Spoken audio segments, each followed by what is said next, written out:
अब ब्रेक दोगे बीच में क्लास? चलिए बेटे स्टार्ट, क्या कर रहे हो बेटा, बोलो। मैं पूछ रहा था सर, क्या आप ब्रेक दोगे क्या क्लास में? नहीं, ब्रेक क्या देना आपको, काम करते हैं, चलिए बेटे स्टार्ट। बस सब हो गया। सॉरी, इधर देखिए। एसेट्स इज इक्वल टू,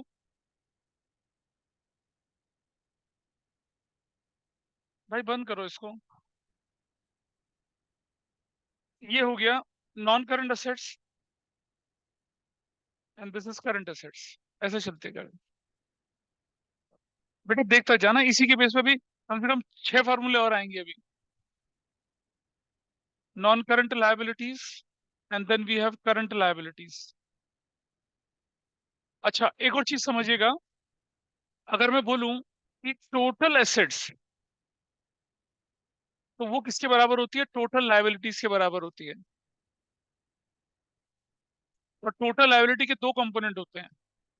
एक को बोलते हैं हम लोग शेयर होल्डर फंड, और एक को बोलते हैं क्या? डेट। डेट दो तरह के होते हैं, एक लॉन्ग टर्म और एक क्या हो जाते हैं, शॉर्ट टर्म। तो डेट की तरह से ना ट्रीट करके, अगर टोटल लायबिलिटी को मैं दो हिस्सों में बांटूं यहाँ पर, तो ये क्या हो जाएंगी हमारी? नॉन करंट लायबिलिटीज हो जाती हैं, और ये क्या हो जाती है? करंट लायबिलिटीज हो जाती है, ऐसे करके भी। तो ये जो टोटल लायबिलिटीज, ये वाला पोर्शन है ना, ये वाला पोर्शन, ये पता कौन सा है? इसको भी टोटल लायबिलिटी लिखा जाता है, लेकिन ब्रैकेट में क्या लिखा जाता है? एक्सटर्नल, एक्सटर्नल लिखा जाता है।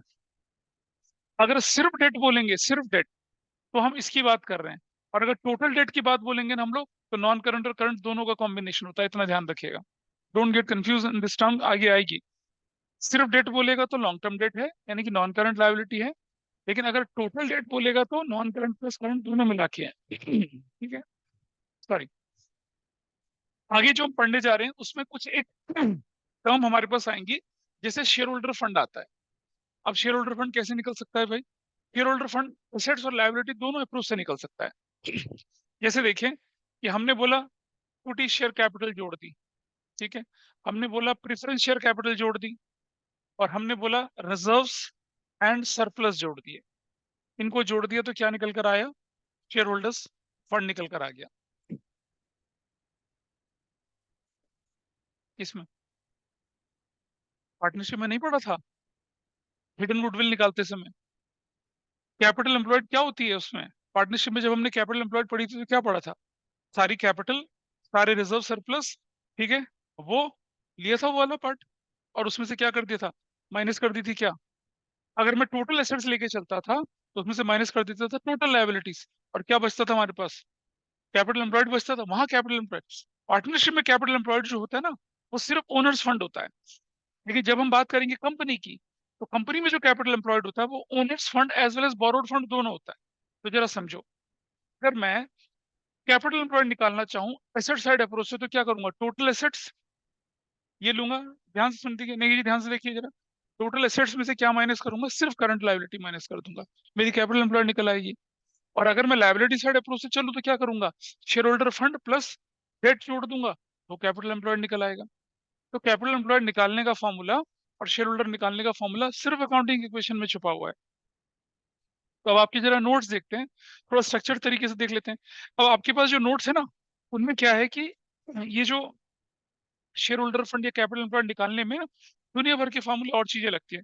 जैसे मैंने बोला इक्विटी शेयर, हमने बोला प्रेफरेंस शेयर्स, इक्विटी जोड़ा, प्रेफरेंस जोड़ा, उसके बाद रिजर्व सरप्लस जोड़ा, उसके बाद money receive against share warrant भी जोड़ा, एप्लीकेशन मनी पेंडिंग अलॉटमेंट भी जोड़ा, रेफर टैक्स एसेस, रेफर टैक्स लायबिलिटी भी जुड़ती है। लेकिन वो सब सिलेबस का पार्ट नहीं है, इसलिए हटा के सिर्फ डिफाइंड फार्मूला आपके सामने रखा है। अपने फोन खोलिए एक बार जरा, और जो नोट्स आपको भेजा गया था उसको ओपन करिए। पेज नंबर देखिए कौन सा वाला, पेज नंबर 4 चले आइए, पेज नंबर 4 पे। So I am opening for all of you here page number 4। देखिए जरा, आपकी स्क्रीन पर दिख रहा है नहीं दिख रहा है मुझे बताइए। Can you see this? Visible है? Yes sir. ठीक है, आइए जरा चलते हैं।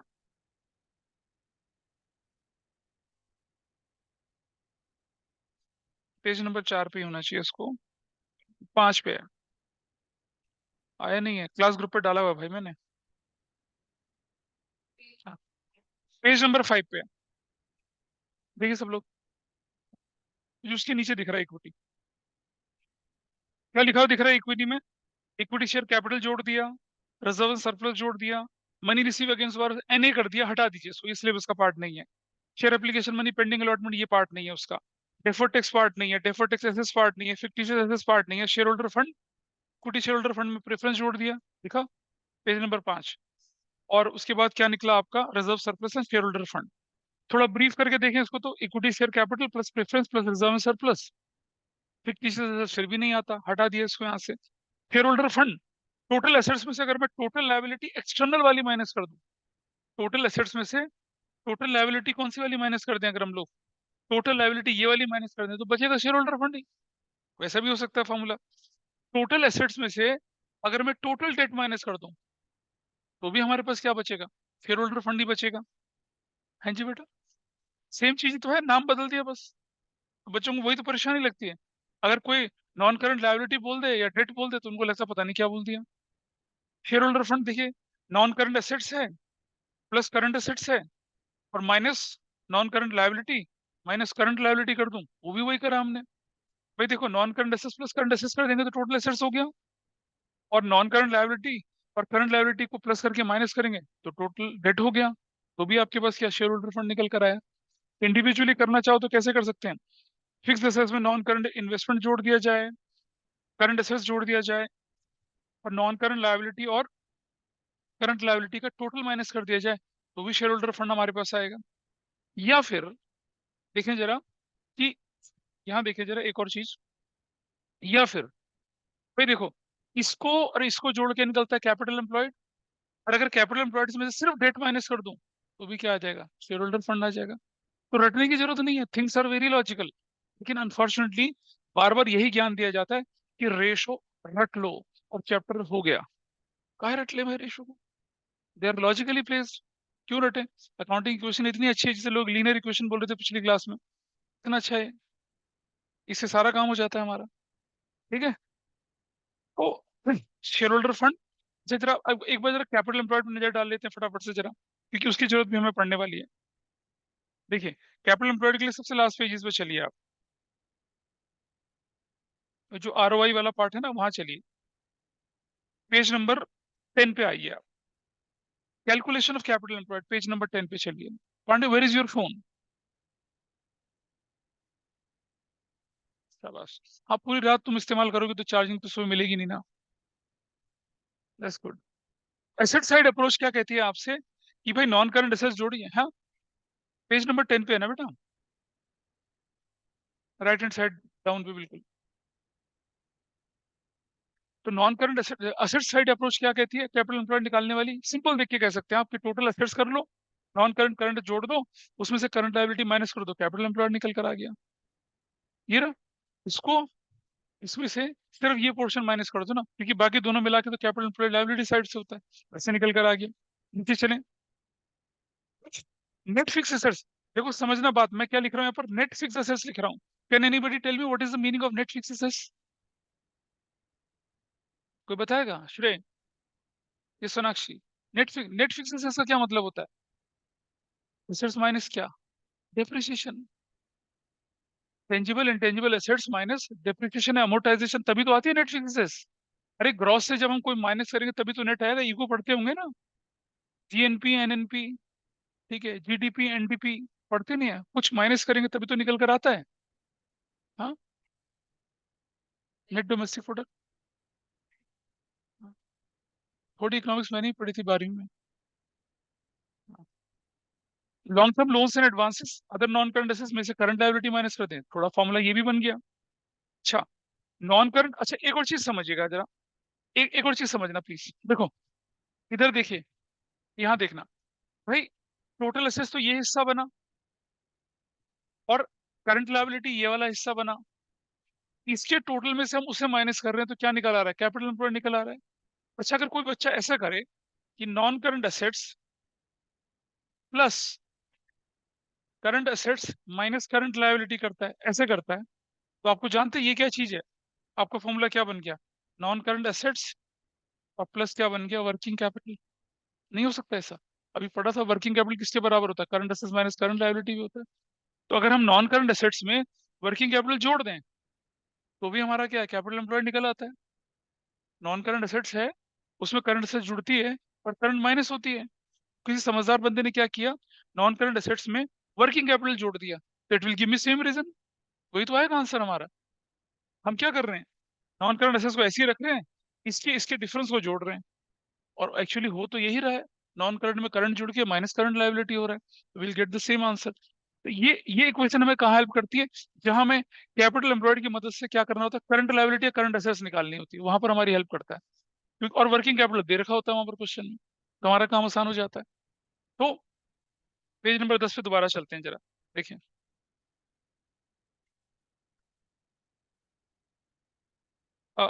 लायबिलिटी साइड अप्रोच पे चलते हैं।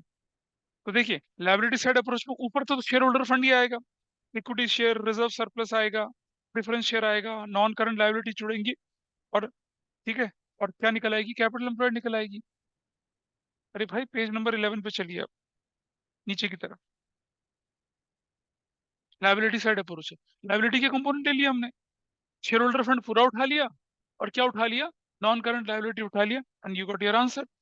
दूसरा देखिए, वो जो एन वाला पार्ट अगर मैं हटा दूं, तो क्या है, equity share capital, preference share capital, reserve surplus, तो शेयर होल्डर फंड, उसमें नॉन करंट लायबिलिटी जोड़ दी, कैपिटल एम्प्लॉयड आ गया। अच्छा, कुछ लोग सोचते हैं ये नॉन ट्रेड एसेट्स क्या है, ये सब क्या है, तो ये मैं बताता हूँ उसके बारे में डिटेल में। कैपिटल एम्प्लॉयड क्या, share holder fund plus non current liability, that is also fine. Capital employed is what, share holder fund plus debt, total debt नहीं बोला, प्लस डेट बोला सिर्फ। डेट मतलब लॉन्ग टर्म डेट की बात कर रहा है, वो भी ठीक है। शेयर होल्डर फंड कैसे निकल सकता है, कैपिटल एम्प्लॉयड में अगर मैं नॉन करंट लायबिलिटी माइनस कर दूं, तो शेयर होल्डर फंड भी निकल सकता है। अब जरा समझिए कि नॉन ट्रेड एसेट्स क्या होती है, क्योंकि बार बार जिक्र आ रहा है इनका। देखो बेटा, समझना, ऐसी एसेट्स जो बिजनेस की कैपिटल एम्प्लॉयड में इन्वॉल्व हैं, और जिनसे मुझे प्रोडक्टिव रिटर्न आ रहे हैं, उनको हम ट्रेड एसेट्स बोलते हैं। मतलब plant machinery, land, building, patent, copyright लगे हुए बिजनेस में, देर जनरेटिंग रिटर्न्स। लेकिन आपने अपने प्लांट को एस्टेब्लिश करने के लिए 200 करोड़ के लिए 150 करोड़ एडवांस दे दिया, प्लांट अभी बना नहीं है, तो जो प्लांट अभी बना नहीं है उससे रिटर्न कैसे आएगा भाई, उसे क्या बोलेंगे, नॉन ट्रेड एसेट्स बोलेंगे। और हमने चैप्टर 1 में पढ़ा था ना, उसे कैपिटल एडवांस बोलते थे। क्या बोलते थे उसे, कैपिटल एडवांस बोलते थे ना। अच्छा, फिर आपने क्या बनाई, एक बिल्डिंग बनाई, उसका 50 मंजिल बनना था, और मान लो वो 40 फ्लोर बन चुका है, और उस बिल्डिंग में आपका कॉर्पोरेट ऑफिस शानदार बनेगा, चलेगा, मतलब ग्लोबल कॉर्पोरेट ऑफिस बनेगा आपका उस बिल्डिंग पे। अब बताओ क्या होने वाला है, बिल्डिंग तो तैयार नहीं हुई, उस ग्लोबल कॉर्पोरेट ऑपरेट का कुछ भी फायदा मिलना नहीं है आपको। ये कहलाता है capital work in progress, chapter 1 में पढ़ा था। ये भी नॉन ट्रेड है, मेरे बिजनेस में तो लगा है पैसा, लेकिन रिटर्न थोड़ी देगा मुझे कुछ भी है। तीसरा पार्ट, तीसरा पार्ट होता है क्या, intangible assets under development. Patent copyright ले ली, लेकिन राइट नहीं मिला, तो बिजनेस में तो यूज कर ही नहीं सकते उसको। This is also what, non trade assets है। और जो नॉन ट्रेड इन्वेस्टमेंट होते हैं, क्या, जो आप किसी दूसरी कंपनी के शेयर डिबेंचर में पैसा लगाते हैं रिटर्न करने के लिए, वो भी तो आपके बिजनेस की कैपिटल एम्प्लॉयड का पार्ट नहीं होता है। तो ये जो चार चीजें हैं, जिनको कि 3 हेडिंग में रखा गया है, इनको नॉन ट्रेड एसेट्स बोला जाता है, जिन्हें हम चैप्टर 1 में अच्छे से पढ़ चुके हैं। अब आप सोचिए, आपने थर्ड बुक्स को ढंग से पढ़ा नहीं, किसी ने फर्स्ट 2 चैप्टर को ढंग से पढ़ा नहीं, तो ये चीजें कहाँ से समझ में आएंगी। इसीलिए रेशो से ज्यादा टाइम मैंने पहले चैप्टर पे लगाया था, क्योंकि वो रेशो का, कैश फ्लो का बेस बनता है, and you will feel comfortable. लेकिन अगर किसी ने पहले 2-3 क्लासेस नहीं देखी हैं इसकी, तो ये सब साफ है बिल्कुल। हाँ,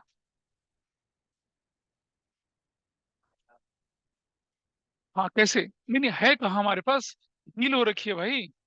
तुमने किसी से कॉपीराइट खरीद लिया, मान लो 150 करोड़ में कॉपीराइट खरीदा, 100 करोड़ दे चुके थे, बुक्स क्लोज हो गई अचानक से, और वो डीलिंग जो होगी अगले फाइनेंशियल ईयर में होगी। इस फाइनेंशियल ईयर में थोड़ी वो ट्रेड एसेट्स मानी जाएंगी, नॉन ट्रेड ही मानी जाएंगी वो तो। वो क्या है, इंटेंजिबल एसेट्स अंडर डेवलपमेंट है, ऐसा करके चले। ठीक है जी, नॉन ट्रेड एसेट्स का लफड़ा क्लियर हुआ आपका। और फिक्टिशियस एसेट्स किसे कहते हैं, वो सारे के सारे लॉसेस, वो सारे के एक्सपेंसेस, जो किसी इस फाइनेंशियल ईयर में किसी वजह से राइट ऑफ नहीं हो पाए थे। जैसे discount on issue of debenture, loss on issue of debenture थे ना, अनरिटर्न ऑफ लॉसेस थे, फेयर इशू एक्सपेंसेस हैं, ठीक है, इनकॉर्पोरेशन कॉस्ट है, अंडर राइटिंग कमीशन है। ये सब चीजें जो हैं, अगर आप इस फाइनेंशियल ईयर में राइट ऑफ नहीं कर पाए, you will go to the next financial year, ऐसा करके चलते हैं। ठीक है जी। और वो एंड नॉट एप्लीकेबल का मतलब बोर्ड एग्जाम में वो एप्लीकेबल नहीं। Okay fine. हाँ, सीयूटी में तो सब कुछ है, इसीलिए तो मैंने भर भर के डाला हुआ है सब कुछ इसके अंदर, ईच एंड एवरीथिंग। ये जो काटा हुआ है ना, this is the part of your syllabus in CET. वो सीबीएसई में नहीं है, इसलिए कंफ्यूजन नहीं फैलाएगा। कर लेंगे, इसको करना तो है, फटाफट से कर लेंगे, कोई बहुत मुश्किल काम नहीं है। चलिए अब जरा थोड़ी और रेशो की तरफ बढ़ते हैं। अभी तक तो हमने किस पर फोकस किया था भाई? सिर्फ करंट लायबिलिटी और करंट एसेट्स पे फोकस किया था ना। अब थोड़ा आगे बढ़ते हैं। अब लेके चलेंगे लॉन्ग टर्म सॉल्वेंसी। और जब हम लॉन्ग टर्म सॉल्वेंसी की बात करेंगे तो किस किस को लेके चलेंगे, जरा ध्यान से देखिएगा। तब हम लेके चलेंगे non current assets, non current liability के कंपोनेंट भी। और सबसे ज्यादा फिक्स पार्ट तो यही होता है ना, शेयर होल्डर फंड वाला। इसको हम क्या बोलते हैं? इसको हम लोग इक्विटी भी बोलते हैं। This is also known as equity. This is also known as share holders fund. This is also known as proprietors fund. Proprietors fund भी तो बोला जाता है इसको। ठीक है, इसको नेटवर्थ भी बोला जाता है। नेटवर्थ भी बोला जाता है। कहते हैं ना किसी की नेटवर्थ क्या है, कैसे निकलती है नेटवर्थ भाई? कंपनी के केस में टोटल एसेट्स में से अगर करंट लायबिलिटी माइनस कर दी जाए तो, क्योंकि डेट फंड और बोरोड फंड दोनों, owner's fund and borrowed fund दोनों कहलाते हैं आपकी कैपिटल एम्प्लॉयड। भाई आप जो फंड बोरो कर रहे हैं उससे उससे क्या कर रहे हैं? प्लांट मशीनरी और एक्सपेंशन कर रहे होते हैं ना। उससे आप कोई वर्कर की सैलरी, बिजली के बिल थोड़ी चुका रहे होते हैं। क्या सुना है किसी को कोई बंदा क्या कर रहा है, अपनी बाइक बेच के बिजली का बिल चुका रहा है, पानी का बिल चुका रहा है? ऐसा थोड़ी होता है। वो तो इंसॉल्वेंसी की कगार पे खड़ा है बंदा, अगर ऐसी नौबत आ रही है तो। ठीक है, कैफे कॉफी डे का मालिक ने जो सुसाइड करा था उसकी हालत ऐसी थी। उसका सबसे बड़ा अपराध पता है क्या था जिंदगी में? कि वो एक्स सीएम का दामाद था। सीएम, एक्स चीफ मिनिस्टर जो थे उनका। अपोजिशन पार्टी जब रूलिंग में आई तो सीएम का तो कुछ नहीं बिगाड़ पाई। सॉफ्ट टारगेट कौन दिखे? कैफे कैफे कॉफी डे के मालिक दिखे। उनके खिलाफ लोकल पुलिस में, लोकल स्टेट गवर्नमेंट ने उनके खिलाफ इंक्वायरी करना शुरू कर दिया, और इस तरह का स्ट्रक्चर बनाया कि उससे कैश क्रेडिट मिल ही नहीं पाया। करीब करीब 20,000 की प्रॉपर्टी है उस बंदे की, उसका जो बिजनेस 20,000 करोड़ का बिजनेस एम्पायर फैला हुआ था। लेकिन क्या करा, नहीं मिल पाया। कैश नहीं मिला, मतलब ऑपरेटिंग कैश नहीं था उसके पास। फाइनली जब कुछ रास्ता नहीं दिखा उसको, ही कमिटेड सुसाइड। फिर उसकी बेटी, जो सीएम की बेटी थी, उसने उस बिजनेस को टेक ओवर करा, और जो उनकी बहुत अनप्रोडक्टिव एसेट्स थी उनको बेच दिया। कैश का अरेंजमेंट करा, चल रहा है बढ़िया से अभी। बट अपोजिशन पार्टी एक उसको ब्लो देना चाहती थी, दे दिया बेटी को उसका। ऐसा इस तरह से भी चीजें चलती हैं। तो ये जो शॉर्ट टर्म सॉल्वेंसी होती है बड़ी डेंजरस होती है। क्या आपके पास हजारों करोड़ की प्रॉपर्टी है, ना आप उसे बेच सकते हैं, और उसको बेचने पे भी रोक लगा दी तो प्रॉपर्टी नहीं बेच सकते, लोन को मैं दे नहीं रहा, कैसे चलाओगे काम? तो यहाँ देखिए आप, नेटवर्थ, इसीलिए इसको नेटवर्थ भी बोला जाता है। चलिए जरा स्टार्ट करते हैं हम। सबसे पहला मैं लेके चल रहा हूँ, इसको मैं क्या बोल रहा हूँ? डेट बोल रहा हूँ। Everybody's okay? इन दोनों को मिला के क्या बोलूंगा? टोटल डेट बोलूंगा। पहली रेशो है, पहली रेशो देखिए हमारे पास क्या है, ये रेशो पहली वाली। इसका नाम दिया हम लोगों ने क्या? Debt equity ratio. Debt equity ratio. देखिए हम किसका कंपैरिजन कर रहे हैं? डेट अपॉन में इक्विटी लेके चल रहे हैं। डेट अपॉन में इक्विटी पहली रेशो हमारे पास है। जरा देखिए, डेट भी लॉन्ग टर्म है और इक्विटी भी लॉन्ग टर्म है। पहली रेशो होगी डेट इक्विटी, कोई बहुत मुश्किल काम तो नहीं है। Only on the basis of accounting equation we are doing this. दूसरी रेशो देखिए अब मुझे एक चीज बताइए, इस बिजनेस का, इन एसेट्स का असली मालिक कौन? ये लोग या ये लोग? ये वाले लोग, ये वाले लोग। प्रोपराइटरी रेशो अगर निकलेगी तो उसके अंदर कौन से कंपोनेंट लगेंगे? एक लगेगा इक्विटी, और एक लगेगा क्या? Total assets. Total assets, not assets, total assets लगेगा। करंट है चाहे नॉन करंट है, दोनों इन्हीं की तो है। तो दूसरा रेशो हम क्या बनाते हैं? ऐसे, ऐसे दूसरी रेशो। ठीक है, कौन सी रेशो बनी है? पहली रेशो और क्या? दूसरी रेशो। तो ये दूसरी रेशो जो है, इसको बोलते हैं हम लोग क्या? Proprietary ratio. जो कि किसके बराबर होती है? प्रोपराइटर्स फंड अपॉन में टोटल एसेट्स होती है। प्रोपराइटर्स फंड, प्रोपराइटर फंड यानी कि शेयर होल्डर फंड। दूसरी रेशो ये बनती है भाई आपकी, आराम से हो गया। डेट इक्विटी, और फिर क्या? Equity to total assets. तीसरी रेशो देखिए आप, तीसरी रेशो टोटल एसेट टू क्या? टोटल एसेट्स टू क्या? डेट। तीसरी रेशो बनती है हमारी क्या? Total assets to debt ratio. इसका फॉर्मूला क्या होगा? टोटल एसेट्स अपॉन में डेट। कि भाई हमारी जो टोटल एसेट्स है उसके कंपैरिजन में डेट कितना है।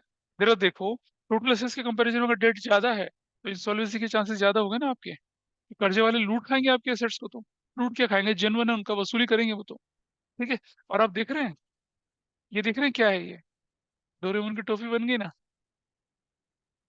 बस कितना ही। डोरेमोन की कौन सी टोपी होती है सर? अबे अच्छा, डोरेमोन कह रहा है कि मेरी टोपी कौन सी होती है। अबे ये ब्लू ब्लू कलर की नहीं होती है ऐसे वाले जो बनाता है ऊपर से ऐसा। हाँ, वो तो आंखों उसका के साथ। सिर होता है। हाँ तो वही समझ ले, सीरी होता है। हाँ। तो डोरेमोन को बुरा लग गया ऑनलाइन में। कहते हैं कि तो भद्दी से ड्राइंग बनाई, ऊपर मेरा नाम ले रहे हो। नाराज है भाई, क्यों पटक रहे हो? अच्छा ठीक है, डोरेमोन तुम आए नहीं, वरना तुम्हें पढ़ने ना तो आज पटक पटक के मारता। ठीक है, दिस इज फाइन। तो तीसरी रेशो हमारे पास ये है। अभी डोरेमोन शादीशुदा हो गया, उसके माथे पे बिंदी लग गई हिंदुस्तानी।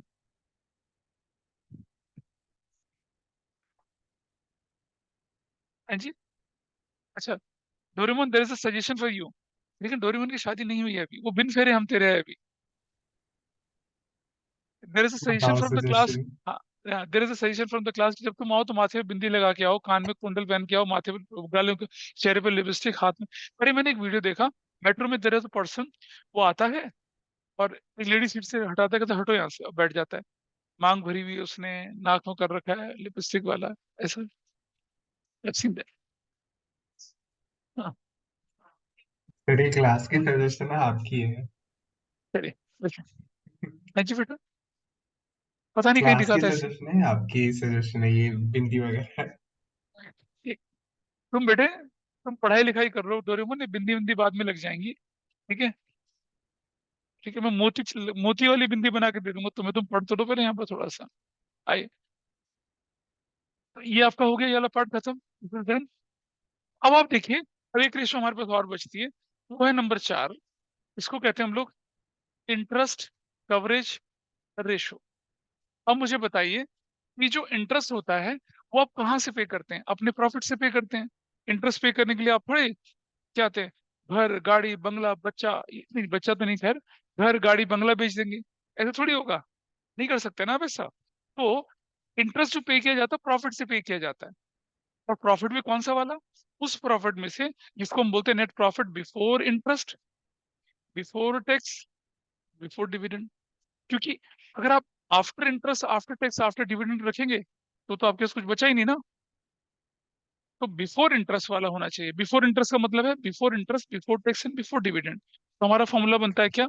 Net profit before interest, tax and dividend, upon में। अब इंटरेस्ट कौन सा वाला लेके चल रहे हैं? शॉर्ट टर्म या लॉन्ग टर्म वाला? लॉन्ग टर्म वाला लेके चलेंगे। शॉर्ट टर्म का इंटरेस्ट ऑपरेटिंग एक्सपेंस होता है। ठीक है। तो क्या लिखते हैं, इसको बोलते हैं क्या? Interest on long term debts. हम देखते हैं ना, हमारे अड़ोस पड़ोस में नारियल पानी वाला बैठते हैं, फ्रूट वाले बैठते हैं। तो जब भी मैं शाम को नारियल पानी लेने के लिए जाता हूँ उनके पास, तो मुझे दिखता है कि एक व्यक्ति बाइक में आता है, एक रजिस्टर लेके, उनसे कुछ लिखवाता है और पैसे ले जाता है उनसे, कभी 1000, कभी 1500, कभी 2000, ऐसे ऐसे करके आता है। एक दिन मैंने पूछ ही लिया, मैंने कहा भाई ये वसूली भाई है क्या? कह रहे नहीं सर, ये हमारे फाइनेंसर है। मतलब पता है कैसे फाइनेंसर? माइक्रो फाइनेंसर जिन्हें कहते हैं, वैसे हैं। वट ही डज, जैसे मान लिया किसी फ्रूट वाले ने उनसे 15,000 रुपये ले लिया, तो वो क्या करता है, महीने भर की किस्त बना देता है। हर रोज तो मुझे 500 देगा, हर रोज तो मुझे 200 देगा। मैंने तुम्हें भारत पे वाले का एग्जांपल बताया था ना क्लास में। उसने क्या करा, अशनीर ग्रोवर ने, उसने एक स्कीम चलाई। उसने देखा कि जो लोकल दुकानदार है, इंडिया में तो बहुत बड़ी मार्केट है, मतलब ट्रिलियंस ऑफ डॉलर की मार्केट अगर हम बोले तो उसने क्या काम किया कि उसने अपने इंटरव्यू में बताया कि भाई बिजनेस कैसे किया जाता है, मैं सिखाता हूँ तुम लोगों को। And he is very aggressive in that way. उसने कहा कि बैंक जो है 1 लाख 2 लाख का तो कर्जा किसी को देता ही नहीं है। कर्जा देता तो खून के आंसू रुला देता है। कह रहे उसने क्या करा, उसने बोला देखिए, उसने उसने बोला कि आप ऐसा करिए, मुझसे 1 लाख रुपए ले जाइए, ले जाइए 1 लाख रुपए, ठीक है, और मुझे 450 रुपया रोज दीजिए। 450 रुपया रोज दीजिए मुझे, 365 तक डेज तक दीजिए। करो मल्टीप्लाई, कितना आता है? करो, करने दो, करके देखो जरा कितना आता है। 450 रुपया, सिर्फ 450 रुपीज उसने बोला वो। देखिए जरा कितना आता है। ठीक है, कितना आया? 1,65,000 रुपया, है ना? ठीक है। अगर मैं गलत, उसने उसने मुझे एक चीज और अगर देखें हम लोग, जरा रुको, 1,36,000, रुक जाओ। अगर मुझे 1,36,000 चाहिए तो 1,36,000 यानी कि 360 × 365, 400, हाँ सॉरी, 400 रुपये रोज था, नोट 450, 400 रुपये रोज था। कितना हो गया? 144। अब मुझे बताइए, एक साल में कितना इंटरेस्ट लिया उन्होंने? 44% इंटरेस्ट लिया, लिया ना? 44% इंटरेस्ट ले रहा है ना? 44% इंटरेस्ट ये ले रहा है। और जो लोगों से डिपॉजिट ले रहा है, उस पर ये 12%, 17%, 15% रिटर्न देने की पोजीशन में था। तो कह रहे मेरे पास फंड की कमी नहीं रही। 1,00,000 रुपया ले लीजिए, हर रोज 400 रुपये दे दीजिए, हर बंदा अफोर्ड कर सकता है, और इतना भारी भी नहीं लगेगा। कह रहे मैंने मार्केट्स में कितना 44% इंटरेस्ट कमाया, और जो फिर मैंने जो लोगों से पैसा लिया, मतलब उससे पैसा तो चाहिए था ना दूसरों को देने के लिए, तो जो मैंने पैसे लोगों से पैसा लिया, मार्केट में रेट अगर 7% चलता मैंने 12% दिया, 10 चलता मैंने 15% दिया। कह रहा ये तो बैठे बैठा मैंने कमा लिया, और फंडिंग की, कैश की मेरे पास कोई परेशानी नहीं आई। In that way they proceed. इसी तरह का काम ये जो छोटे मोटे सब्जी वाले, छोटे मोटे रेडी वाले लोग होते हैं ना, इनके साथ ये लोग करते हैं। और क्या करते हैं, 10,000 15,000 का क्रेडिट दे दिया, और हर रोज की एक इंस्टॉलमेंट बनाते हैं 1 महीने के लिए, ऐसा करके। और रेट ऑफ इंटरेस्ट 27, 28, 30% तक रखते हैं। तो वो दुकानदार भी कमा के उतना दे देता है, उनका भी काम चल जाता है, एंड मनी रोटेट्स भयंकर तरीके से। और नहीं दे पाते तो वसूली कर लेते हैं, फिर नेट से तैयार रहता है उनके पास। ऐसा भी होता है। सो एनीवे, अभी हमने बोला interest on long term debts. ये तो शॉर्ट टर्म होता है ना बेटा, ये तो डे टू डे एक्सपेंस होता है, ये तो ऑपरेटिंग एक्सपेंस हो गया आपका, इसको तो कंसिडर नहीं करना। ये है interest on long term debt. ये आपकी कहलाई क्या? Interest coverage ratio. 1, 2, 3, 4 ratio accounting equation से निकल कर है, मतलब ये अकाउंटिंग इक्वेशन से लेना देना नहीं है, लेकिन फिर भी we can consider. Long term वाला तो बोल ही सकते हैं। और पांचवी रेशो जो आपके पास निकल कर आती है, उसको बोलते हैं debt to capital employed. Debt to capital employed ratio. उसका सीधा सा तरीका क्या है, देखिए जरा। This is your debt, this is your debt, and ये प्लस ये इज योर कैपिटल एम्प्लॉयड। तो डेट कैपिटल एम्प्लॉयड के कितने प्रोपोर्शन में है? जरा इसका क्या, इसका क्या यूज है? कैपिटल एम्प्लॉयड में अगर डेट कंपोनेंट ज्यादा है तो आपके डूबने के चांसेस ज्यादा हैं, आप रिस्क ज्यादा पे हो। डेट में अगर शेयर होल्डर फंड ज्यादा है तो मतलब आप स्टेबल रहेंगे, आपके डूबने के चांसेस कम हैं, because you are not dependent on external forces to survive. तो इसका फॉर्मूला क्या होता है? डेट अपॉन में क्या होता है? कैपिटल एम्प्लॉयड होता है। डेट अपॉन में कैपिटल एम्प्लॉयड। अब देखिए इन फॉर्मूले को याद रखने का तरीका। डेट इक्विटी है तो डेट न्यूमरेटर है, दूसरा कंपोनेंट नीचे है। प्रोप्राइट रेशियो वगैरह तो प्रोप्राइटर्स फंड न्यूमरेटर में है, टोटल एसेट्स नीचे है। Total assets to debt ratios, total assets ऊपर है तो दूसरा कंपोनेंट नीचे है। इंटरेस्ट कवरेज रेशियो तो नेट प्रॉफिट, इसमें थोड़ा सा गड़बड़ है। Net profit before interest tax वो ऊपर रखेंगे, और नीचे दूसरा वाला पोर्शन रखा। और डेट टू कैपिटल एम्प्लॉयड में डेट ऊपर रखा, और कैपिटल एम्प्लॉयड क्या रखा? डिनोमिनेटर में रखा। और डोरेमोन की शक्ल आएगी, 3 रेशो याद रहेंगे, चौथी रेशो आसान होती है, पांचवी रेशो डेट अपॉन में कैपिटल एम्प्लॉयड होती है। तो ऐसा करके इन रेशोज को करके अब हमने क्या सीख लिया? सॉल्वेंसी रेशोज पूरी खत्म हुई, शॉर्ट टर्म और लॉन्ग टर्म सॉल्वेंसी दोनों की दोनों खत्म हुई। Now we are in a position to practice questions. अब हम इन रेशो के क्वेश्चंस प्रैक्टिस करेंगे, ठीक है? तो online everybody is okay? Ratio को याद करने का तरीका समझ में आया? रेशो का प्लेसिंग समझ में आया आप लोगों को? बोलिए, is it okay? Yes, sir. चलो देखते हैं, आइए देखते हैं। अब आइए प्रैक्टिकल क्वेश्चन लेके चलते हैं। बुक खोलिए फटाफट से। नहीं, तुम ही बना लेना फिर। आइए देख, इलस्ट्रेशन 2 देखिए। इलस्ट्रेशन 2, सोनाक्षी इलस्ट्रेशन 2 देखिए। आपको बोला करंट, देखो बेटा, रेशो का एक सिंपल सा फॉर्मूला, सिंपल सा तरीका करना है, नोन से अननोन की तरफ चलना है। मुझे बोला गया करंट रेशो निकालनी है। हमने लिखा करंट रेशो का जो फॉर्मूला होता है वो होता है करंट असेट्स अपॉन में करंट लायबिलिटीज, यही फॉर्मूला होता है। अब जितना भी डेटा मेरे पास गिवन है, मैं ढूंढूं कि मुझे क्या मिल सकता है। टोटल एसेट्स मेरे पास है, फिक्स एसेट्स मेरे पास है, नॉन करंट इन्वेस्टमेंट मेरे पास है। तो टोटल एसेट्स में से अगर मैं नॉन करंट एसेट्स माइनस कर दूं तो क्या हो जाएगा? करंट एसेट्स निकल आएगी। आ सकते हैं ना? निकल सकती है, नहीं निकल सकती? तो मैं लिख रहा हूँ यहाँ पर क्या, टोटल एसेट्स जो होता है वो किसके बराबर होता है? वो होता है नॉन करंट एसेट्स और प्लस करंट एसेट्स के बराबर होता है। ठीक है जी। अब जरा मुझे बताइए टोटल एसेट्स की वैल्यू कितनी दे रखी है क्वेश्चन में? 750 दे रखी है। नॉन करंट एसेट्स के अंदर क्या क्या हमारे पास है? फिक्स एसेट्स है और प्लस क्या है? प्लस मेरे पास है नॉन करंट इन्वेस्टमेंट्स और प्लस क्या? Current assets. ऐसा लिख दिया फॉर्मूले के अंदर मैंने। अब जरा देखिए 7,50,000 और ये फिक्स एसेट्स की वैल्यू कितनी है मेरे पास? 4 लाख।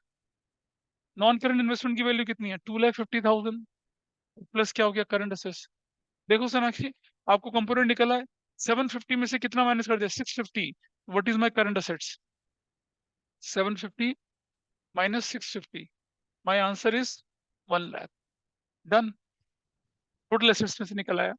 अब आगे देखिए, आपके पास शेयर होल्डर फंड भी है, नॉन करंट लायबिलिटी भी है, तो काम बन सकता है। अकाउंटिंग इक्वेशन दिमाग में रखिए। अकाउंटिंग इक्वेशन क्या होती थी आप जानते हैं?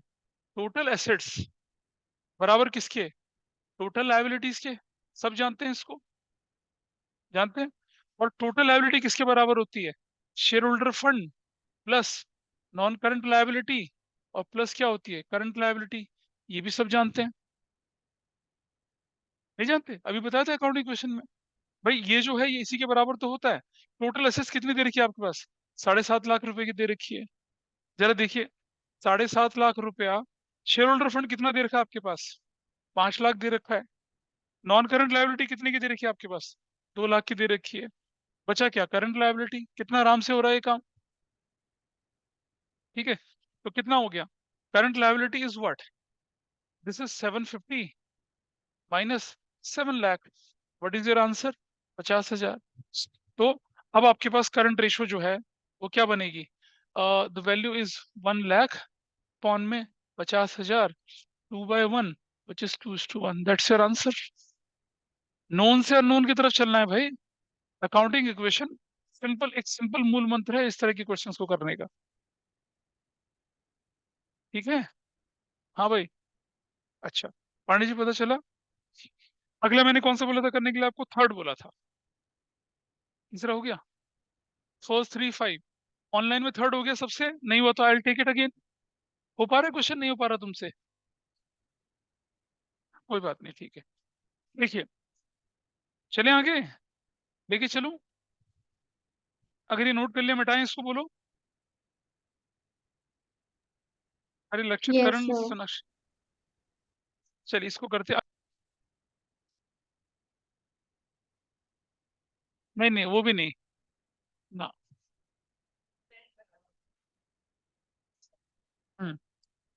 सेशन 3 क्या निकालने के लिए बोला? करंट रेशो निकालने के लिए बोला। करंट असेट्स अपॉन में करंट लायबिलिटी। देखो नोन से नोन की तरफ चलना है। करंट असेट्स हमारे पास गिवन है जी। बढ़िया, कोई दिक्कत नहीं है। करंट असेट्स हमारे पास है, इसका मतलब we already have current assets. That's so easy. 4 lakh rupees की है। चलो जी। और हमें मालूम है कि वर्किंग कैपिटल जो होता है current assets minus current liability के बराबर होता है। Current assets 4 lakh, current liability हमें मालूम नहीं है, लेकिन वर्किंग कैपिटल हमें मालूम है कितने का है वो? 2,40,000 का है।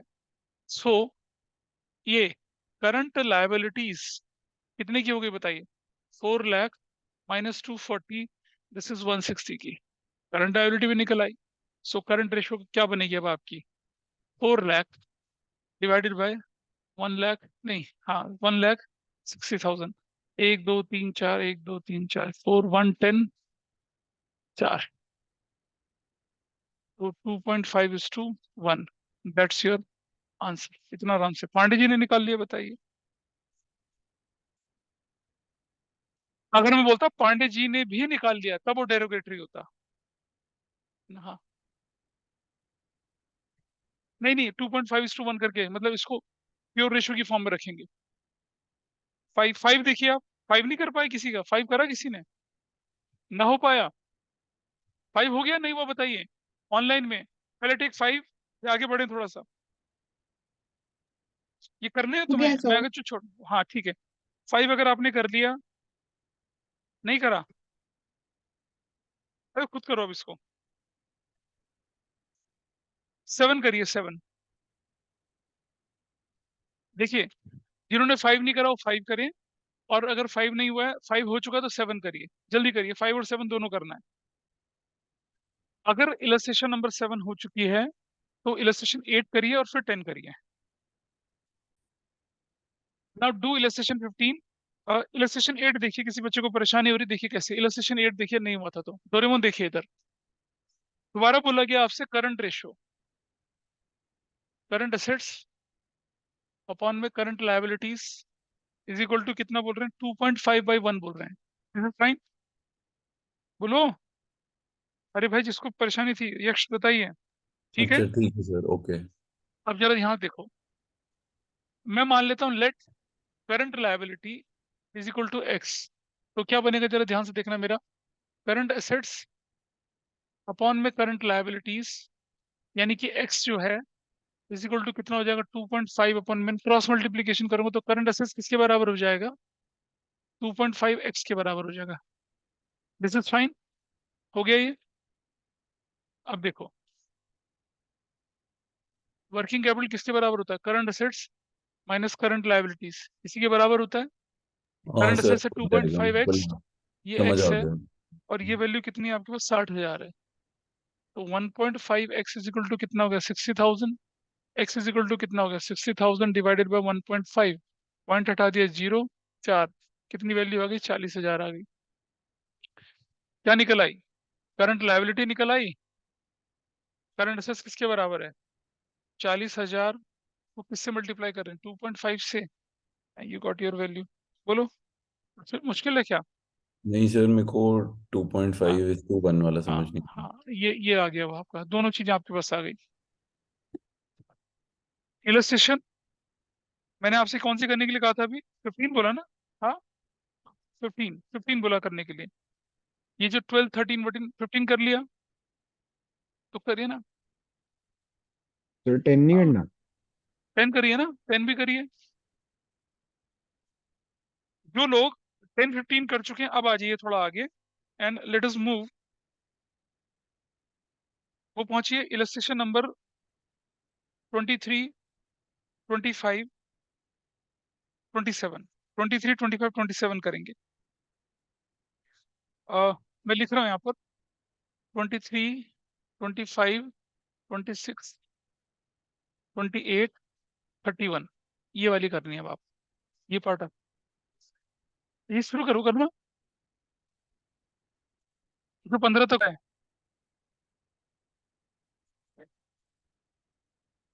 ओ जी, जी, तुमने अपने मटके को संभालो। हाँ बेटा, 15, इसे खड़ा करो, तुम पता चलेगा। नहीं नहीं, अरे तुम सुनो, तुम भी फैन बन जाओगे मटके के इसके। सुनो देखो, करंट लायबिलिटीज किसी के पास कितने की थी, 4.5 लाख रुपए की थी। आप जानते हैं कि करंट रेशो जो होता है वो करंट असेट्स अपॉन में करंट लायबिलिटीज के बराबर होता है। इलस्ट्रेशन 15 है। अच्छा, अब हम, अच्छा अभी क्या करें कि आफ्टर परचेज करंट रेशो 2:1 हो गई, तो हम मानते हैं कि let current liability, let let current assets before purchase was x, ये मान लिया हम लोगों ने। ठीक है, तो करंट एसेट्स आफ्टर परचेज क्या हो जाएगी बताइए। एक्स माइनस कितने का सामान खरीदा आप लोगों ने यहाँ पर, 50,000 का, एक्स माइनस 50,000 हो जाएगी, यही तो होगा। और करंट रेशो आफ्टर परचेज क्या हो जाएगी, करंट एसेट्स जो कि कितने की है, कितने की देखिए, 4.5 लाख माइनस 50,000। ठीक है भाई, current liability x minus 50,000 is equal to कितना हो जाएगा, 2/1 हो जाएगा, ये कह रहा हूँ। देखो करंट लायबिलिटी, अगर आप कुछ, अगर मानव क्या कर रहे हैं लिखा है, अगर आप सामान खरीद रहे हैं, इन्वेंट्री खरीदी है ना, सॉरी, तो ये 50 और 50 ऐसे बनेगा। आप खरीद रहे हैं ना, तो ये ऐसे बनेगा। बिफोर परचेज अगर एक्स था, परचेज करने के बाद जुड़ेगा ना इसमें। और अगर आप क्रेडिट में खरीद रहे हैं तो आपकी लायबिलिटी भी बढ़ेगी और आपकी एसेट्स भी बढ़ेगी, दोनों, दोनों तरफ प्लस कर दिया। अब क्रॉस मल्टीप्लीकेशन करो, कितना होता है देखिए आप, 5 लाख है ना, 5 लाख कैसे 10 लाख यार, is equal to 2x plus 1 lakh, ये तो बना। और 2x इज इक्वल टू कितना बना, 4 लाख बना। और x इज इक्वल टू कितना बना, 2 लाख बना। तो x जो था बिफोर परचेज कितना है, x है क्या चीज, कौन सा 10 लाख है भाई, ये तो 50,000 है। 10 लाख कहाँ से आ गया, 1 लाख है ना वो तो।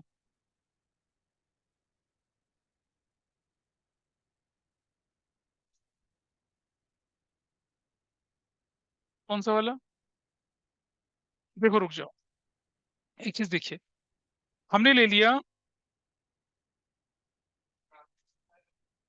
नहीं मैंने मैंने गलत कर दिया, मैंने ना करंट लायबिलिटी को, मैंने करंट असेट्स को एक्स मान लिया, सॉरी। मैं इधर से बदलता हूँ उसको। मैंने क्वेश्चन में ये देख लिया कि करंट लायबिलिटी एक्स है, ये हमारे पास करंट करंट लायबिलिटी एक्स है, करंट लायबिलिटी है, करंट लायबिलिटी 4.5 लाख की है। तो करंट असेट्स में एक्स मान लिया, तो आफ्टर परचेज एक्स बाई 50,000 हो गया। नाउ करंट रेशियो, मैं वो भी करके दिखाऊंगा तुम्हें। अब हमने क्या कर दिया, करंट रेशियो आफ्टर परचेज अगर बनेगी तो क्या बनेगी, देखिए, करंट असेट्स अपॉन में करंट लायबिलिटीज, जो कि करंट असेट्स कितने की है हमारे पास आफ्टर परचेज, एक्स प्लस 50,000 है, और ये कितना है हमारे पास 4.5 लाख प्लस 50,000 है, इक्वल टू 2/1, इक्वल टू 2/1 में क्रॉस मल्टीप्लीकेशन करें तो कितना हो जाएगा, ये 5 लाख इंटू 10 लाख हो जाएगा, x plus 50,000 is equal to 10 lakh, है ना। So what is x, 10 lakh minus 50,000 is 9.5 lakh. X 9.5 lakh का है, और दूसरा क्या बोला क्वेश्चन में कैलकुलेट करने के लिए आपसे, वर्किंग कैपिटल निकालने के लिए बोल रहा है ना, तो एक निकल गया वर्किंग कैपिटल। अच्छा सुन, एक्स क्या निकला आपके पास, करंट एसेट्स क्या है ये, बिफोर परचेज है, ठीक है। तो आफ्टर परचेज कितना निकलेगा, 950 प्लस 50,000 निकलेगा आफ्टर परचेज, तो कितना हो जाएगा, 10 लाख हो जाएगा। और करंट लायबिलिटी बिफोर परचेज कितनी है, 4.5 लाख है, तो आफ्टर परचेज कितनी हो जाएगी, 4.5 लाख प्लस 50,000 कितनी हो जाएगी, 5 लाख की हो जाएगी। और वर्किंग कैपिटल आफ्टर परचेज कितना हो जाएगा, 5 lakh. Working capital before purchase कितना होगा, बिफोर परचेज देखना, बिफोर परचेज ये था, वो भी 5 लाख है। तो आफ्टर बिफोर दोनों निकाल सकते हैं इससे। क्वेश्चन कौन सा बोला था इसके बाद करने के लिए मैंने, 23 पे आइए जल्दी से। इंक्रीज डिक्रीज वाले अभी मैं नहीं लेके चल रहा, ठीक है, इंक्रीज डिक्रीज लेके नहीं चल रहा, अभी उसके लिए अलग शीट है, उसके लिए अलग से करेंगे, उसको अभी नहीं लेके चल रहे हैं। थोड़ा सा रुक जाओ, उसको भी लेके पेपर में, पेपर से पहले करवा दूंगा ना, परेशान क्यों होता है।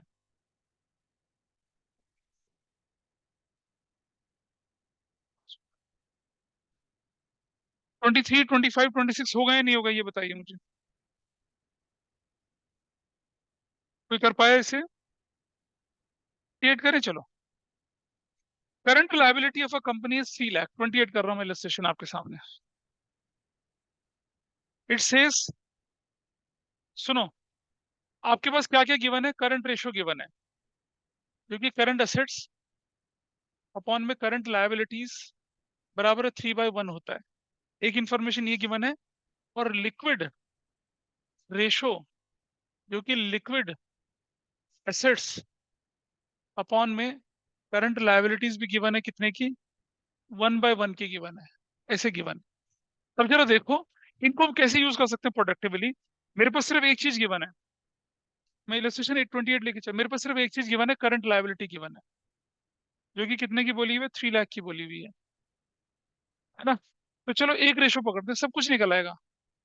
तो देखो मैं, हाँ, current ratio is equal to current assets upon में current liability is equal to, current liability कितने की है, 3 लाख की, ठीक है, 3 लाख की। जी, क्रॉस मल्टीप्लीकेशन करेंगे तो क्या हो जाएगा, करंट एसेट्स कितने का आ गया आपके पास, 3 लाख इंटू 3 बराबर कितने का, 9 लाख का आ गया। ये हो गया मामला, ठीक है जी। 9 लाख रुपए का आ गया। और क्वेश्चन में एक और चीज क्या है, हमें इन्वेंट्री निकालने के लिए बोला, कोई पंगा ही नहीं हमारे पास। अब मैं उधर चला गया, लिक्विड रेशो बराबर है लिक्विड एसेट्स अपॉन में current liabilities is equal to 1/1। Current liability कितने क्वेश्चन में हमारे पास 3 लाख है, तो मल्टीप्लाई करो तो क्या हो जाएगा, लिक्विड एसेट्स आ गया कितना 3 लाख, लिक्विड एसेट्स 3 लाख हो गया। और आप सब जानते हैं कि लिक्विड एसेट जो होता है किसके बराबर होता है, current assets minus inventories minus prepaid. Prepaid तो है नहीं, छोड़ दो इसे भाई। करंट एसेट्स में से अगर आप इन्वेंट्रीज माइनस कर देंगे, फॉर्मूला देख लीजिए ध्यान से, इन्वेंट्रीज माइनस कर देते हैं। हाँ, तो देखिए अब करंट एसेट्स कितने का निकला था आपका, 9 लाख का। इन्वेंट्री हमें नहीं पता, और लिक्विड एसेट्स हमें मालूम है 3 लाख है। जरा देखिए इन्वेंट्री क्या हो जाएगी आपकी, इन्वेंट्रीज 210 कैसे होगी भाई, है 9 लाख माइनस 3 लाख 6 लाख हो गया। That's your answer. इतना आसान था। This was illustration number 28। 29 में भी, क्योंकि 29 में इन्वेंट्री दे रखी है, ट्राई करो 29 ट्राई करिए फटाफट से।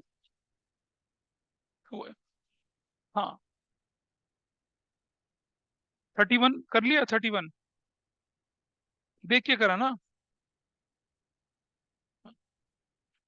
क्या 28 क्लियर है सबको यहाँ पर, 28 29 31। हाँ अब क्योंकि आते हैं तो आसान लगेंगे ना, और आसान वैसे है ये चैप्टर, कोई मुश्किल नहीं है। 28 29 31 हो गया। ऑनलाइन में किया किसी ने, चलिए ऑनलाइन वाले परेशान हो गए होंगे, यहाँ तो ऑफलाइन में पार्टी शार्टी की बात चल रही है अभी। चलिए यहाँ बोला current ratio, current assets upon में current liabilities is equal to, it says 4.5:1 कहता है। और नीचे एक और काम कह रहा है कि लिक्विड रेशो जो है लिक्विड एसेट्स अपॉन में करंट लायबिलिटीज बराबर कितना है, 3:1 है। अच्छा देखो, अगर मुझे अगर मुझे 29 है ना हमारे पास, अगर मुझे करंट लायबिलिटी पता चल जाए तो हमारे दरिद्र कट जाएंगे, दोनों चीजें निकल आएंगी आराम से, है ना। तो चलो हम हम लेट करंट लायबिलिटीज बराबर है एक्स, ये मान लेते हैं एक्स। ठीक, assets assets non current assets है, लेट करंट लायबिलिटीज एक्स, ठीक है। और इसको इस फॉर्मूले में रखता हूँ तो मेरा लिक्विड आ जाएगा, लिक्विड में इन्वेंट्री जोड़ूंगा तो करंट भी आ जाएगा, ठीक है। तो हम लिखते हैं कि लिक्विड रेशो बराबर लिक्विड एसेट्स अपॉन में करंट लायबिलिटी, ये बराबर 3/1। क्रॉस मल्टीप्लीकेशन करें तो कितना आ जाता है, देखो जरा ध्यान से। लिक्विड एसेट्स जो है वो किसके बराबर आ जाएगा, 3x के बराबर आ जाएगा ना, दिख रहे हैं। अच्छा, और अब जानते हैं हम लोग क्या, कि लिक्विड एसेट्स जो होता है, लिक्विड एसेट्स कितना आ गया हमारे पास, देखिए 3x आ गया ना। लिक्विड एसेट्स किसके बराबर होता है, current assets minus inventories minus prepaid expenses. अब मेरे पास करंट एसेट्स नहीं पता मुझे, इन्वेंट्रीज मुझे पता है, लेकिन इन्वेंट्रीज हमें पता है। इन्वेंट्री हमें मालूम है कितने की है, 3 लाख की। क्या कर रहा हूँ मैं, रुको जरा। लिक्विड एसेट्स है 3x, बिल्कुल ठीक है।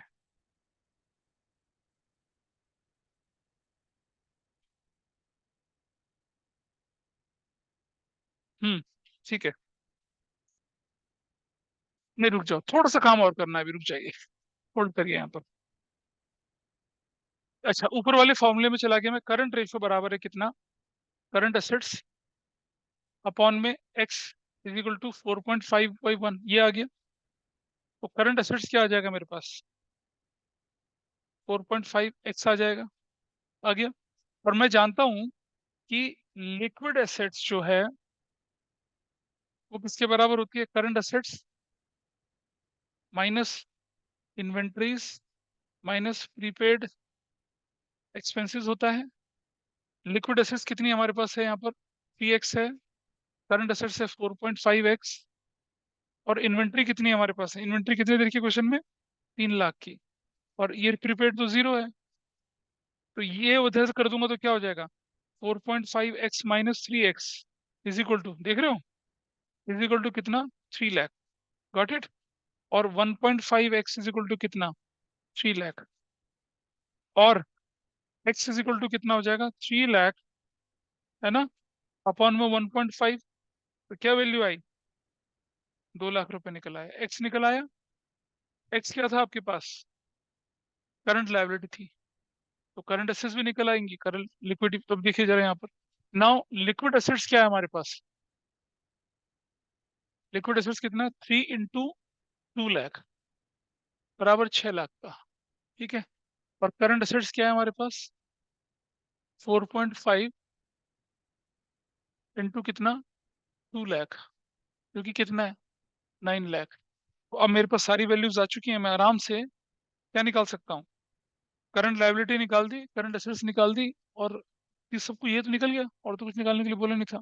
That was your question number कितना था? इलस्ट्रेशन 29। फिर मैंने 31 कहा करने के लिए आपसे, और क्या बोला था करने के लिए? 33 बोला। 31 तो हो गया सर, 33 कर रहा हूँ। 33 करिए, अब 31 करो, 31 करो, 33 करो। 33 नहीं हो रहा? 33 नहीं हो रहा? ऑनलाइन में 33 हो पा रहा है, नहीं हो पा रहा, बताइए। 33 2000 नहीं, 11-12 में शायद।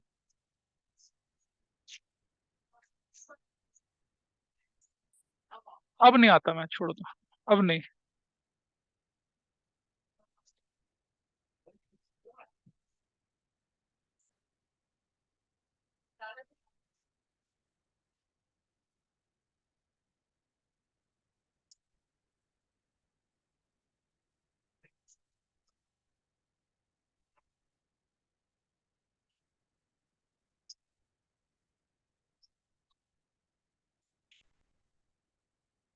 तो तुम प्रिंसिपल के काजल को मैंने डिस्कस करो, यहाँ पर पढ़ लो थोड़ा सा, तुम्हारा काजल फेड हो जाएगा। इधर देखिए, हमसे बोला क्या निकालने के लिए? यहाँ पर क्विक रेशियो निकालने के लिए। और सुनो, क्विक रेशियो निकालने के लिए हमें लिक्विड एसेट्स चाहिए। लिक्विड एसेट्स कहाँ कहाँ से निकल सकते हैं? देखो, मुझे दोनों आइटम चाहिए।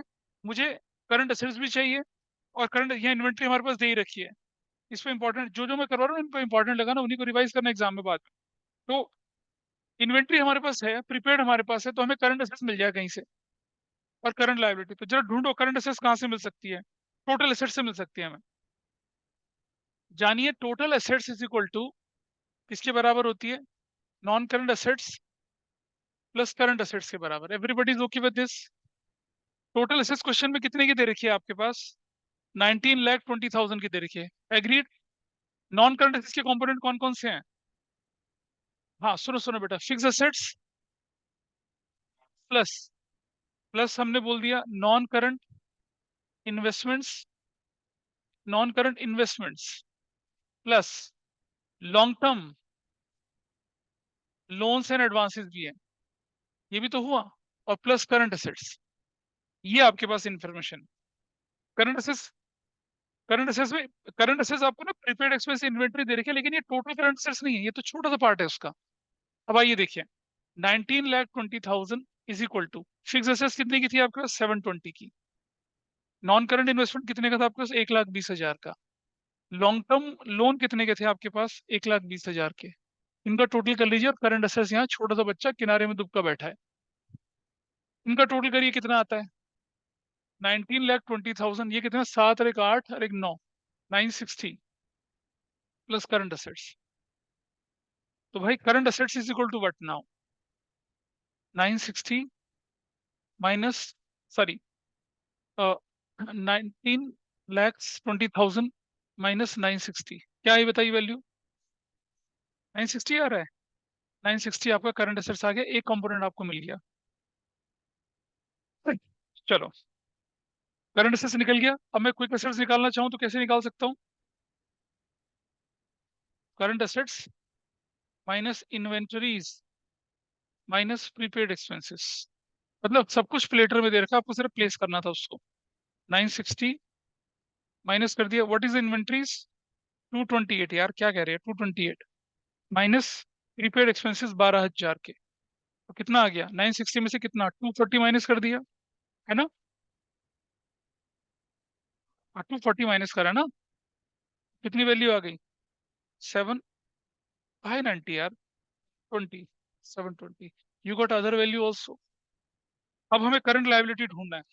करंट लायबिलिटी कैसे निकल सकता है, आओ जरा उसका तरीका देखें। सुनो बेटा, टोटल सुनो सुनो, टोटल आउटसाइड डेट इसके बराबर होता है, total outside debt non current liabilities plus current liability के बराबर होता है। टोटल आउटसाइड डेट इज 14,40,000, ठीक है। नॉन करंट लायबिलिटी में क्या क्या जुड़ेगा जरा ध्यान से देखें, लॉन्ग टर्म बोरोइंग्स जुड़ेंगे प्लस लॉन्ग टर्म प्रोविजंस जुड़ेंगे, बस दो ही चीजें जुड़ रही हैं और तो कुछ है ही नहीं। प्लस करंट लायबिलिटीज क्वेश्चन में नहीं है, करंट लायबिलिटीज यहाँ लिख दिया, तो 14,40,000 is equal to long term borrowings कितने का भाई 4,80,000 का प्लस 4,80,000 का plus current liabilities. Current liability छोटा सा बच्चा डूब का बैठा है। अब जरा देखिए ये टोटल कितना होता है 960, तो current liabilities is equal to what 1440 minus कितना कर दूंगा बताइए 960, तो क्या निकल कर आई वैल्यू 480। तो आपके पास तीसरा कंपोनेंट करंट लायबिलिटी भी आ गया। बताइए अब जरा देखिए क्या रेशियो निकालने के लिए बोला था इसने, क्विक रेशियो। देखिए जरा क्विक रेशियो के लिए लिक्विड एसेट्स कितने की थी आपके पास 720, और नीचे क्या है ये करंट लायबिलिटी कितने की है 480। सो what is your answer now 1.5 upon में 1 ऐसे करके, मतलब डाइल्यूट करके लिख सकते हैं उसको, और डेट वेट सही होगी, बढ़िया जा रही है।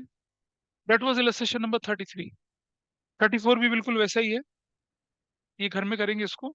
और 35 कर दिया शायद या नहीं करा, चलिए अब 41 पे 43 पे चलिए, 41 43 पे आइए फटाफट से। ना ना ना I will wind up the class, don't worry, पहले थोड़ा आगे कर लो आप, तुम करो तो सही इस काम को आगे। देखो अब हम क्या करते हैं, जैसे जो बाकी के क्वेश्चन है ना जिसने आपके कहाँ तक चल रहे हैं हमारी, ये proprietary ratio, interest coverage ratio, और मतलब मैं बोलूँ इलस्ट्रेशन 68 तक 69 तक, इलस्ट्रेशन 69 तक, देखो 40 तक तो पहुंच ही चुके हो, 69 तक के इलस्ट्रेशन आप ट्राई करेंगे तो ये आराम से होंगे आपके, क्योंकि हमने फॉर्मूले सारे मालूम है ना, अप्लाई करना कैसे है वो भी काम हो जाएगा, आराम से होंगे आराम से, ठीक है। Will wind up here thank you today. Sir. अब 69 तक करिए चलिए।